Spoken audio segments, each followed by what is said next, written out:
Mhm. Welcome to another episode of Electable. I'm Deb Chubb, and our podcast is sponsored by the Indiana Women's Action Movement. You can find more information on that organization at indianawam.org. So today, this is really interesting and really exciting. We're very lucky to be joined by Alison Dreith. Alison works for an organization called Midwest Access Coalition, right? Yes. Right. And this is part of the journey that we are all on in this abortion story, because Midwest Access Coalition, um, has been around for a long time, but of course their whole lives have changed since abortion bans have been in place uh, in the various states. So, Allison, I just want to ask you, if you can just kind of describe what your organization does first, so we can just kind of get a feel for what we're talking about here today. Yeah. So Midwest Access Coalition is an abortion fund, but unlike traditional abortion funds that pay for someone's procedure, we pay for all of the practical support costs that a client might need to actually make their appointment. Um, Something that a lot of people don't know is that when someone schedules an abortion appointment, there's about a 50% drop off from that initial appointment. And it's not because people are changing their minds. Abortion is very popular, but it's because their transportation fell through. Their low income job, they don't feel like they can miss the day off work. Over 50% of the clients we support are already parenting. And so they had something come up with their childcare. All of these reasons allow for people to make more than one appointment when trying to access their care. And obviously, that's only been exacerbated with the Dobbs decision and people having to travel 200 miles or more to their destination. So we pay for and book transportation, accommodations. We give money for childcare, medicine, food, anything else outside of procedural costs that a client needs to receive the care that they need and deserve. That's a lot, and I can. So, how long have you been in operation?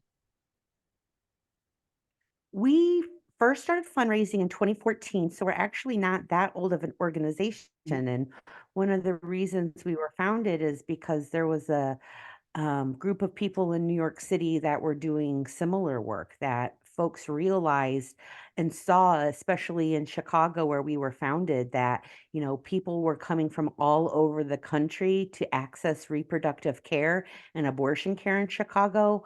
Um, but that it was, taking time out of the clinic's day to have all of these appointments on the books and people not showing up. And we wanted to reduce those barriers to have people access the care that they wanted. And so we've obviously grown every year just with deeper connections in our communities, with other abortion funds and clinics. But as these laws continue to chip away at our fundamental healthcare rights. And we're just lucky that we were able to really come up to speed around the Dobbs decision, where we went from an all volunteer ran organization to now I think there's 13 paid staff. So we would be able to meet this moment and the demand that we're seeing now. That's incredible. Yeah, and that's where I was kind of going. It's like I'm sure that your whole life changed after the Dobbs decision and the bans started getting enacted in the various states. Um, and so now you help people come from all over the country to go to Chicago, to Illinois, somewhere in Illinois, right? Well, really anywhere. So, Illinois has seen the highest increase of any other state in the country post Dobbs, but Kansas is still providing care. Minnesota is providing care. Iowa and Nebraska, Ohio, Thankfully, Yeah, we saw that big yeah, electoral win a few months ago, and people are also still fighting. So we see ballot initiatives in places like Missouri and Nebraska where we have, recent history to show you that abortion is a winning issue, something that I know you talk about in your work, Deb. yeah, And yeah. now we really have the kind of proof in the pudding to show people. That's right. Well, We and haven't been exaggerating this message for decades. right, right. And then, yeah, and so, yeah, we saw in all these states, the 4 states that added it to their constitution, I think in Michigan, Ohio, maybe California, another one I can't remember offhand. But yeah, so unfortunately in Indiana, we do not have the ballot initiative option, which Yeah. makes us really disadvantaged in expressing the majority will in this state. So we're of course very grateful for your services. And so you'd said earlier, Indiana's like the biggest state, or that's the one that you get the most. Second biggest. In Wow, 2023, so just to show you our growth, we saw our first clients in 2015, and we supported 30 clients that year. In 2023, we supported over 1,800 clients. And so we wow, just continue to steadily grow. But yeah, in 2023, our 5 states where we supported the most clients from was number one was Texas. That was over a third of all of our clients. And I would say, 3 years prior to 2023, we saw 8 Texas clients. So you wow, can see how much that has really shifted. Number two was Indiana. And Indiana is a state, you know better than I do, that has always had to travel, unfortunately, for their abortion care, where providers were stopping at 15 weeks and, Hoosiers were traveling to Chicago or here to Southern Illinois to get that care. We still continue to support a majority of people from Illinois, because I think it's our home state. And even with it expanding so much access and getting so many new care providers, you used to be able to schedule an appointment in 24 hours, and now people are waiting 3 weeks. And so there wow. can be a lot of support needed in that time difference. And then, of course, Tennessee and Wisconsin, we saw a large concentration from as well. Wow. Well, yeah, so that's interesting. Indiana's latest abortion ban became effective in late August. So I'm sure you've gotten a lot since then, but I think you're right. Even before then, we had such a laundry list of restrictions in Indiana Yeah, that fear it and was, confusion. yeah, yeah, it was just crazy. I mean, it still is crazy. That's the So, biggest thing. Yeah, that's the biggest thing that, happens when these abortion bans come down or Supreme or court decisions, is that most people accessing this care don't know what their laws are. They just see in the headlines that abortion is banned, and they think that that affects them. And I think mhm. that's, the anti-choice, quote unquote pro-life movement, is to instill fear and to confuse people. And so we just want Hoosiers and everybody in all 50 states to know you can still get an abortion, and there are people out there to help you pay for your procedure and get to your procedure. Do not be afraid. We are trained professionals to help you, and you are so loved and deserving of this care. Please reach out to your state abortion fund or to us at Midwest Access Coalition so we can support you. You shouldn't have to face this alone. Yeah, I mean, and that's really wonderful. I don't even know if we have an Indiana one. I know Indiana now is working on some things, but I'm not sure what is even available. When I look out, and research for people who are providing this support, they're mostly national, and there's not any that I found specifically in Indiana, but maybe they're out there, and I And just not don't really know. national.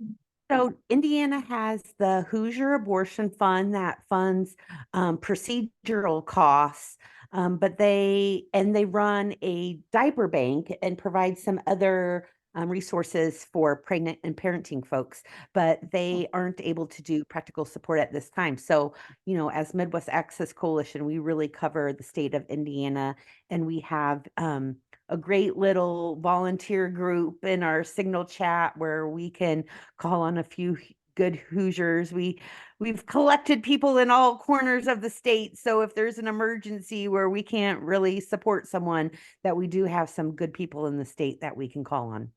oh, that's wonderful. And I know I've run into many women who say, "How can I help? I want to help. I want to drive people to where they need to get." So in Indiana, prior to the ban, there were about 8,000 abortions every year in Indiana. And so, and since the ban, there have been 17 that fit within the I saw that exceptions. in the news last week. I was really surprised to see that. Yeah, I'm surprised that many fit into the exceptions and were actually performed. I mean, under all the restrictions, because even if you fit onto the exceptions, which are fatal fetal anomaly, which, I always like to point out that's not a medical diagnosis. Nobody knows what that means. Doctors, they don't know for sure. That nobody know that's not an appropriate, it's not appropriate language for a real exception that's, usable. That's one Mhm. exception. The other one is saving the life of the mother, a serious health risk. Again, what is a doctor supposed to do with that? What is a serious health risk? And how close to death does the woman have to be? And then, of course, the third is rape or incest, but that's only up to 10 weeks post fertilization. So, And particularly if you young can women, prove it. And as right, a right. person who has experienced sexual assault in their lifetime, we know that, those cases and kits go untested and Oh, yeah. unsupported, Yeah. lifetimes. Yeah. Oh, yeah. Yeah. Indiana's sitting on thousands and thousands of untested So is rape kits. Missouri. So, and I think the last figure I heard, and this isn't current, well, I mean, it could be, was something like 12% of reported rapes are actually prosecuted. Um, it's just, I mean, and so you can see why women often just say, okay, I'm just going to move on, but if you Exactly. become pregnant, then you have to, go through the whole thing. And frankly, I think, I'm wondering if a woman was raped and didn't go in immediately to do, do the rape kit, um, that then came back and said I was raped and I became pregnant and of course I want an abortion. Um, how what kind of skepticism? So only one of those 17 cases in Indiana where an abortion was actually performed was due to a rape or incest. So it could have been either one. So right. So those are the exceptions in Indiana. But even if you fall into those exceptions, there are there's another laundry list of restrictions. You have to do the 2 trips. You have to, if you're doing medication abortion, it has to be in person. There's no telemedicine. You have to go to the doctor. The doctor has to physically hand you the abortion pill. You have to actually ingest it while you are there. And then, you know, there's all kinds of myriad restrictions. It's just ridiculous. Of course, the doctor also has to Right. give you this little speech. It's written out in the statute what they have to say, which is this myth that a medication abortion is reversible if you don't take the second It's pill. ridiculous. I mean, it is not. It is just not true.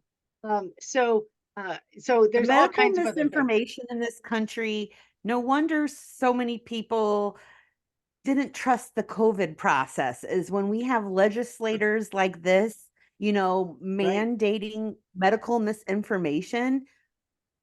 I don't don't It's put, bizarre. people being afraid of the system because I never want, a legislator who is a plumber in their you know, full-time position writing laws about what to do with my uterus. Is like Right. that's not the kind of plumbing we're talking about here. So I just don't understand. Right. I mean, yes, I think we've all heard crazy quotes by legislators, saying, well, I mean, I heard one where a legislator said, well, the rape kit, if you do the rape kit, then that just cleans everything out so you can't get pregnant. You're like, Oh, that's like, I spent 10 years of my career doing political work in Missouri, and I had the fortunate position in 2012 to follow infamous Todd Aiken around the state when he was running against Claire McCaskill, who said, if it was a legitimate rape, a woman could shut the whole thing down. And it's yeah, just not get pregnant. preposterous. Yeah. Yeah. I mean, yeah, just the crazy stuff that people put in there. And, and that ends up in actual, legislation and law. I mean, it is shocking to Right. me that Indiana allows this, untrue medical statement into a statute and requires doctors to say it. I mean, it was shocking. Yeah. And the court upheld it in Indiana. So it was Well, bizarre. and it goes back to your point too about, um, you know, the exceptions in Indiana and how we were both kind of shocked that even 17 were allowed to come through. And I think, Right. that's a political play to show that these people aren't the monsters that they really are. But we also are becoming smarter than that. We know better. We've seen the court decisions out of Texas and Idaho who have said that there's no medical intervention for these pregnancies. And I'm worried that that's going to be the new kind of Yeah, that will be the new trend. fire that is Right. spread across our country in 2024, when the Center for Reproductive Rights has taken up these cases in Texas and Tennessee to prove that, people who need abortions are in medical emergencies and need that help.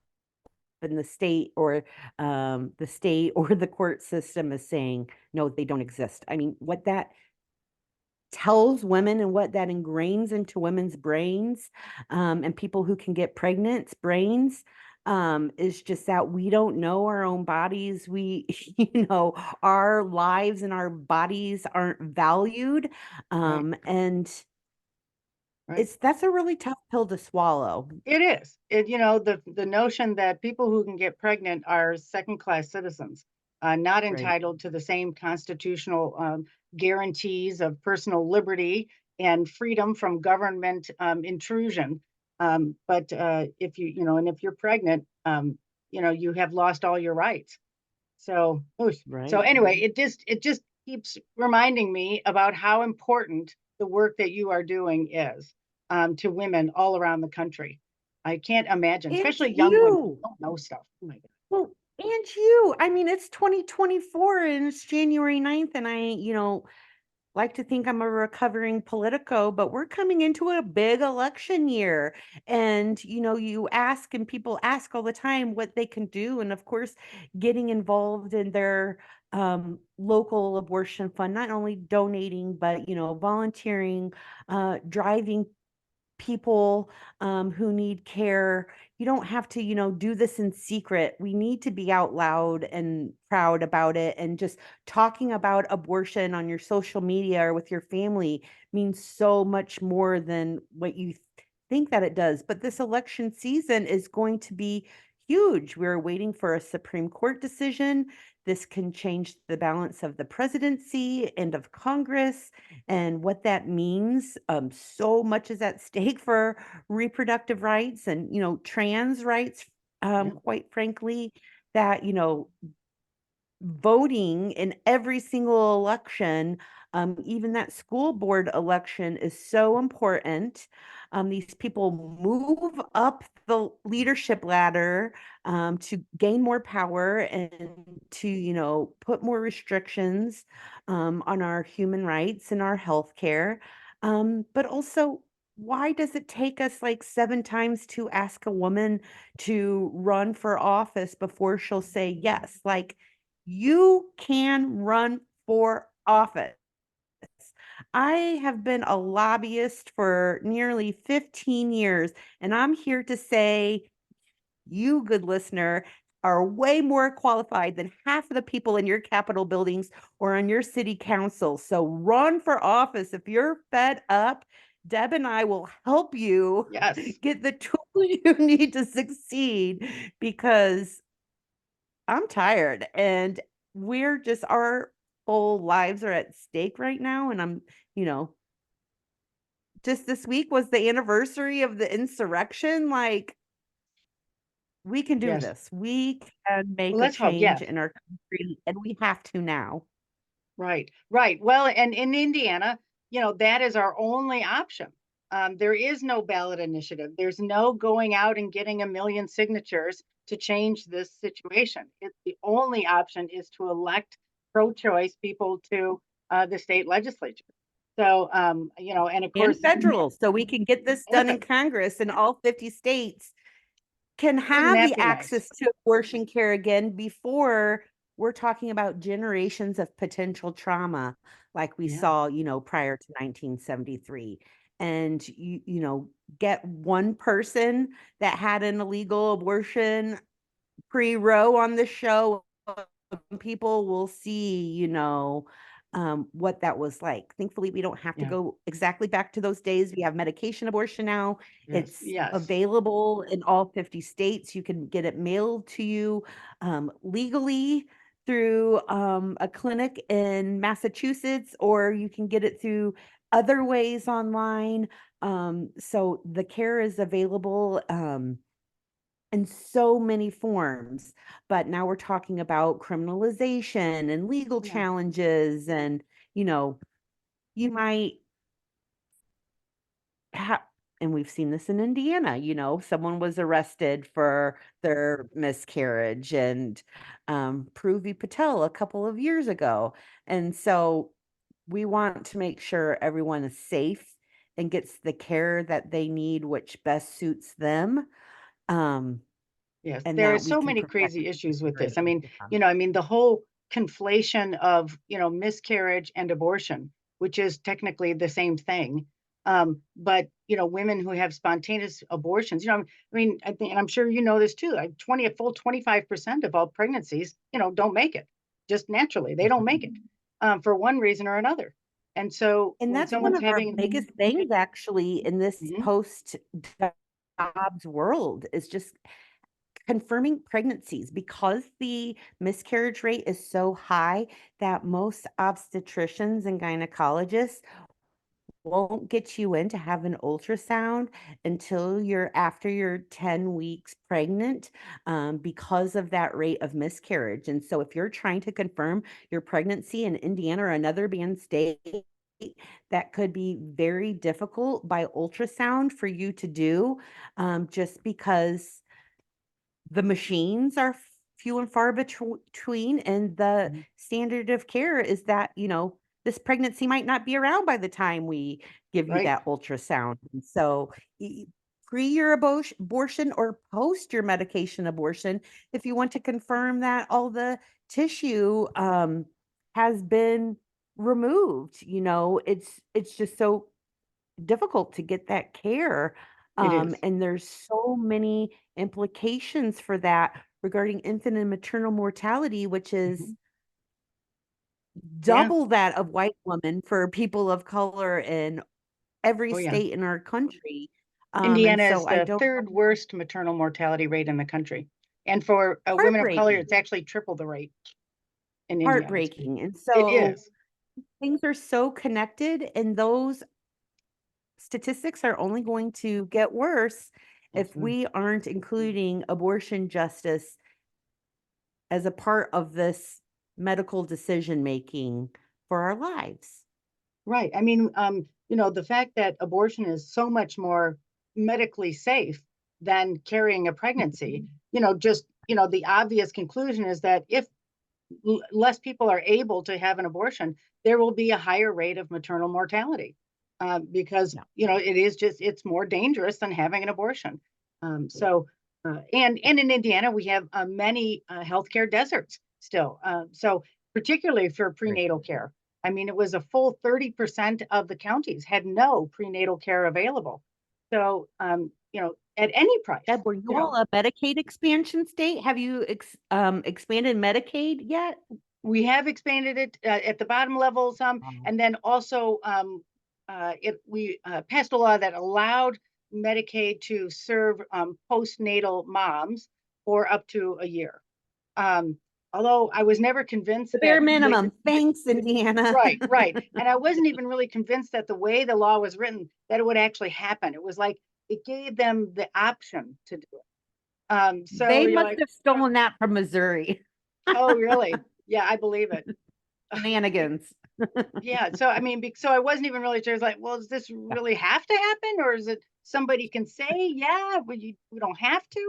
So it's really it's just poor. And again, if you live in a third of the states in Indiana that don't have prenatal care, you know, it doesn't matter. I mean, if you can't travel, you're not going to get prenatal care, which of course will lead to higher maternal mortality rates. Yeah. Without any prenatal care. I mean, that's just an obvious conclusion. So, all right. So tell me, how far do women come to get to Illinois to have abortion care? Oh, we supported people in 2023, one person from New York, people from Arizona. We're seeing, because there's a couple of new clinics in Illinois, on the southern Illinois border down in Carbondale, Illinois, which you might be familiar with. I think, it's an hour from Missouri, it's an hour to Kentucky, it's an hour to Indiana. It's just the most perfect location. And as Yeah, of yesterday, I attended a ribbon cutting for a new Planned Parenthood of Illinois location there. So Carbondale, who had 0 providers last year, now has 3 abortion providers. nice. Is really serving that whole region, but it's a small college town, so it doesn't have a major Yeah. airport, and people are driving from Texas, from Wow. Mississippi, from Louisiana, every day to get that care, driving to Kansas. But really, it's everywhere. And we're paying really close attention to the Supreme Court decision that should come out any time now out of Florida, because Florida, I think, has had the second largest increase since Dobbs, surprisingly, even though they're a state very similar to Indiana that only go to 15 weeks in care. But um, here at Hope Clinic in Granite City, Illinois, they've been seeing clients from Puerto Rico or the Bahamas, because they fly into Florida to get care. And if they're past 15 weeks, they're coming to Illinois to get care from the Bahamas because it's illegal there. And so Wow. it's not even in our country anymore. It's outside of our country, people that are coming to us, and having to have multiple stops along the way, because that care is so out of reach Yeah. now. And Yeah. so Well, it's just really devastating what's done for it's us. wonderful what Illinois is doing. And, we're very lucky to be neighbors with Illinois, considering what we have to go through here in Indiana. So, and so in Illinois, is the right to abortion in your constitution, or is that something that might be in the works, or it is just by I statute don't wanna protected? misspeak. I don't think it's in the in the Constitution, but in 2019, we kinda did see the writing on the wall here, and we passed, I think we were the 2nd country to pass the Reproductive Health Act, which got rid of all of our old institutional kind of bad laws that were on the books, that weren't being enforced, but, could one day if something were to happen. And so we cleaned that up. We've passed shield laws to protect providers, patients, and support networks like myself. I live on the border with Missouri. I'm in the St. Louis region, and I have family in Missouri. So I'm afraid to go back there sometimes, even though Right. So, yeah, spent explain that. 11 Explain years that there. shield law. Can tell us more about that shield law. What Each is it? state is different. Illinois has one, California, um, Massachusetts. Ours is just saying that, the law enforcement in Illinois is not allowed to work with law enforcement in other states to turn over information regarding someone accessing abortion care, whether it's, a provider, a patient, or a support network, that they're protected, and we are able to follow Illinois law and our thus doing everything legally. This was really important after we saw with SB 8 out of Texas with the kind of bounty hunter law. And the creator of that law is now going to border cities, like Danville, Illinois, which is on the border of Indiana. An Indiana abortion provider out of Indianapolis was trying to open a new clinic in Danville, Illinois to continue to support Hoosiers. And this guy came to town from Texas to pass, um, defenders of the unborn law or whatever to try to get the small rural town to not let people to use their roads to come into care in their town. And it's just totally illegal and infringes on our interstate travel laws, which are federal laws. But President Trump got so many of his anti-choice judges appointed to every level of court in this country that some of these crazy laws are going to be upheld, just because of the way the courts have been stacked. And so we're working really hard to protect everyone that comes here. We take security and digital security at Midwest Access Coalition very seriously and have a lot of information on our website for people who might be worried, if they're pregnant and need to choose an abortion or to terminate, to take those extra steps for them. But right now, we feel really safe and proud to be in Illinois, that we're not just going to hand people over to Yeah, their respective governments for right. And I'm accessing, sure, yeah, I'm sure effective that's a care. major fear for women seeking care.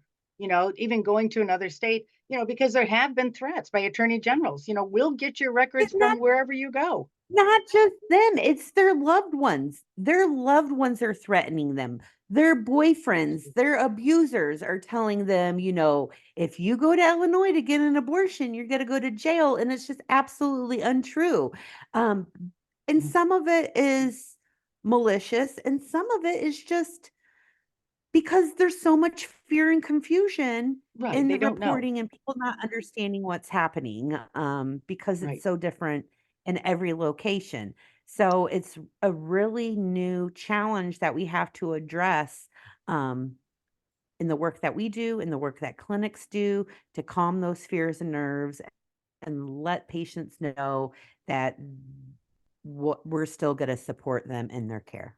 That's awesome. I know in Texas, or um, there were some local governments, like county governments, who were trying to make it illegal to Yeah. use a specific road that led to Oklahoma, where you On could the border obtain to New an abortion. Mexico. That's Right. what's Oh, New happening. Mexico. Right. So yeah. Yeah. So I think in Indiana, I guess we will have to be looking for that, won't we? Looking for people to come and try to, Well, and not make it just illegal to Indiana, use a road to get to it could Illinois. happen. It could happen in Illinois too. And just because we have these shield laws doesn't mean that, every local police department or sheriff's office is going to uphold, Illinois law or even federal law. When we talk about the FACE Act and, the harassment clients face and patients face and providers outside of clinics with these protesters, it's beholden to who your local law enforcement is sometimes. This And is true. so, if you do have an experience where someone's trying to harass you or lie to you or bully you out of your procedure, let someone know so we can figure out the ways to address that, because there are protections in places on the books, but they're new. And so they've never been tested. And also, you know, law enforcement, works in some places and not in others. And so there's a little bit of education to be done with law enforcement here in Illinois about what those laws are that protect abortion care and how they should or should not act, regarding. Yeah, so I want to talk for a minute about this. The Kate Fox, I think was her name, out of Texas. Um, who, Mhm. tried to do everything right and, needed a later term abortion because, as in all cases, um, fatal fetal anomalies are not detected until often 20 weeks. That's actually when they do the tests to see Right. if there are any genetic, m- misalignments and, problems. And that's what happened to her. Although I don't think she was quite 20 weeks, but they did find that she did have this, 95% chance of, the, the bringing the baby to term or getting it out, and it would die. It was not going to make it. And so she ended up, you know, she went to the court. The court said no. Well, of course, the first court said yes, which, it was a woman judge who said, well, hell, yes, of course, you should be able to, yes, you should be able to get abortion. What? Why have we been Because we doing? know how hard childbirth is. Yeah, yeah. I mean, why? Yeah. And then, of course, it was taken to the appellate court, and that's where, some judge said, "Well, no, the lower court ruling was incorrect because she said in there that it was being done in the doctor's best judgment, and the statute says that it has to be in good judgment or some crazy, syntax or something." That said that she was not allowed to have this abortion in this really terrible situation. And so she ended up traveling. Do you know where she traveled to? I can't remember. I think it was Colorado. No, I don't actually. So, I so don't these, remember. I suppose that you're seeing more of these cases too. I mean, where they are later term abortions that are, necessary for, I mean, these have to be the most tragic, of the cases where women wanted to get pregnant, did get pregnant, were very happy they were pregnant, told everybody they knew that they were pregnant and were going to have a baby. Everyone was very excited. They've gotten, made plans for this new baby. And then they find out that there's a problem. I mean, and the problems are always, I mean, they're just ridiculously significant. I mean, the brain is outside the skull, or, really, really terrible, um, terrible problems with the fetus that would not allow them to live. And so, you are working probably with those kinds of cases. All the time, but sometimes people don't even really tell us why they're getting an abortion. When we know how far along they are in their pregnancy, sometimes we can guess what's going on, but also because 14 states and counting have banned abortion now and others have just made it really difficult. I told you earlier that most abortions prior to Dobbs could be scheduled within 24 hours, and now we're scheduling 3 weeks out. And so Right. even people who are doing an elective abortion sometimes have to get one Start later in early. pregnancy just because Right. of them being pushed out from their state. But yeah, it's really sad when someone has a wanted pregnancy and then their, government doesn't trust them to make the decisions to, Right. you know, keep their family intact. And um, we're really proud at Midwest Access Coalition. In those cases, we'll pay for burial services for a lot of people's religious reasons. They want to be able to bury their fetus. And so we'll support clients in that way. And we've come across some good mortuaries across the country that have been able to support us in that work. And then other times it's very difficult. I have a good friend from Missouri who was told she could never get pregnant, was a statistic and got pregnant on her wedding and on her honeymoon. Oh, And as a newlywed, they had to take a loan out from their bank. They were Missourians to travel all the way to Colorado to terminate their fetal anomaly. Um, and at the time, this was years ago. At the time, this was during the, baby body parts, David Dildine, oh Planned yeah. Parenthood expose. And so the state of Missouri wouldn't let the remains be sent back to Missouri from Colorado because she was Jewish to bury her son, you know? And so these have devastating impacts on families that are already grieving. Um, Yeah. I love Yeah. that. Like Hope Clinic for Women in Granite City will do, hand or feet footprints or, make a little collection box for people.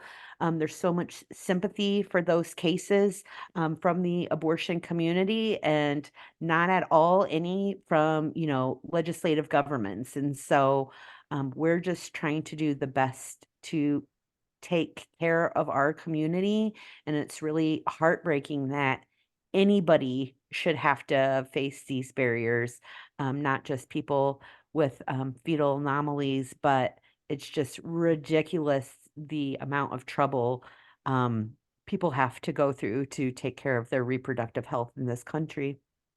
Right. So, okay, so tell us what people can do to help your organization.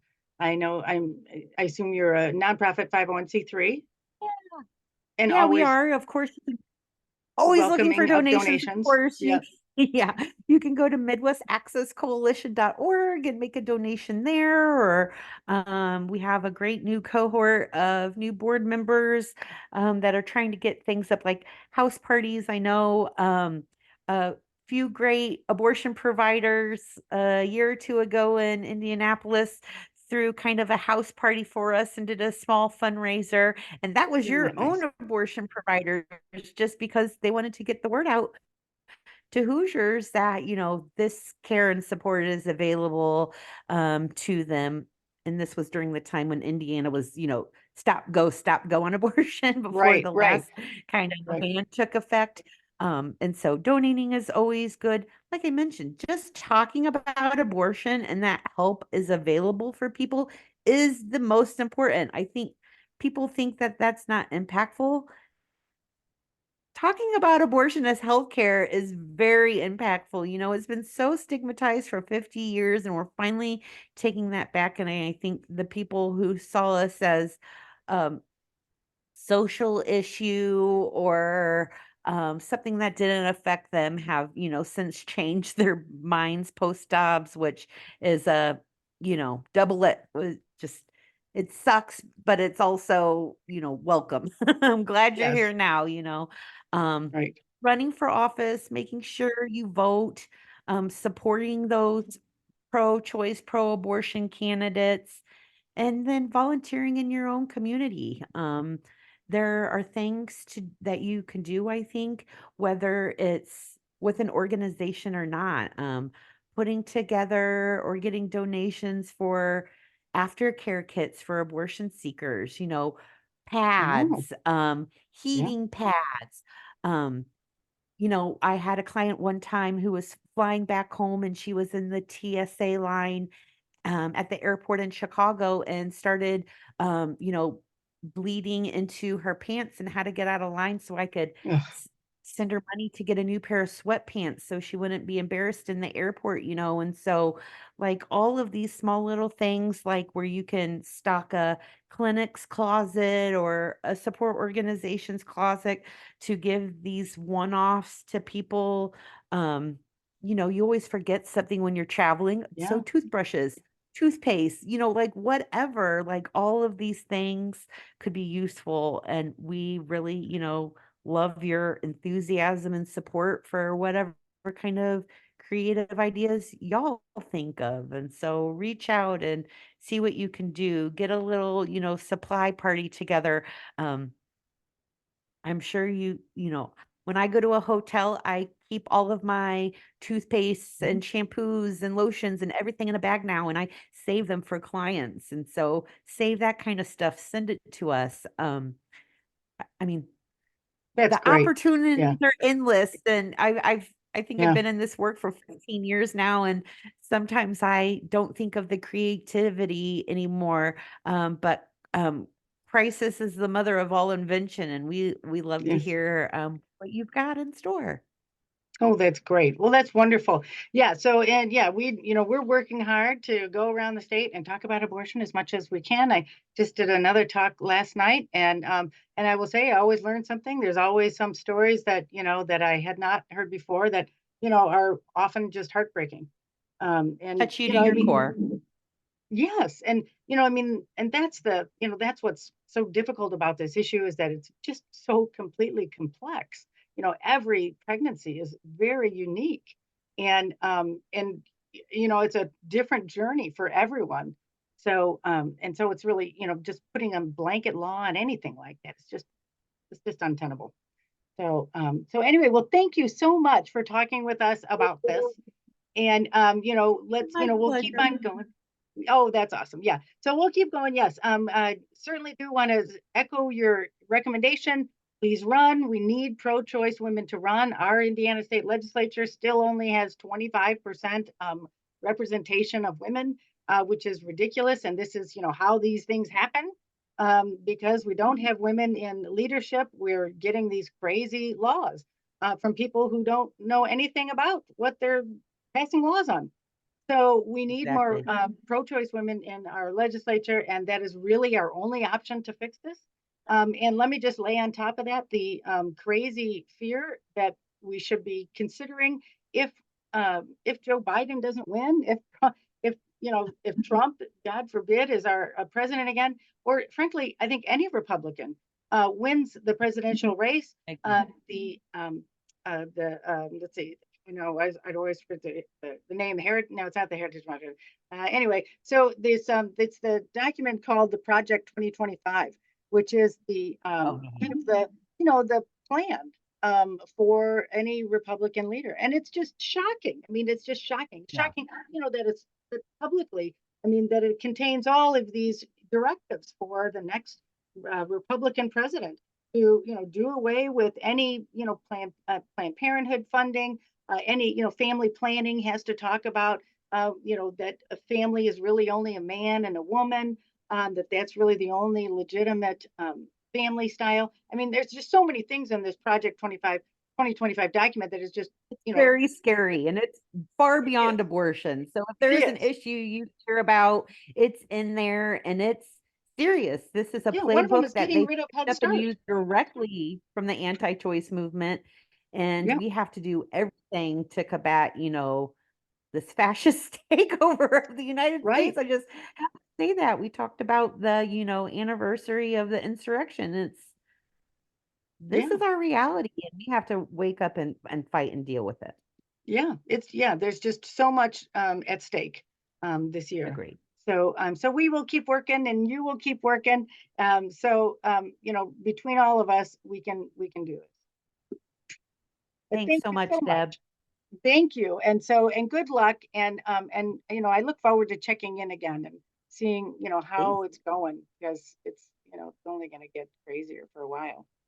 But anyway, all right. Well, thank you for all of your work, Allison. This is so wonderful. And, from women all over the world, thank you. Um, somebody's looking Thanks, out Deb. for us. All right. There we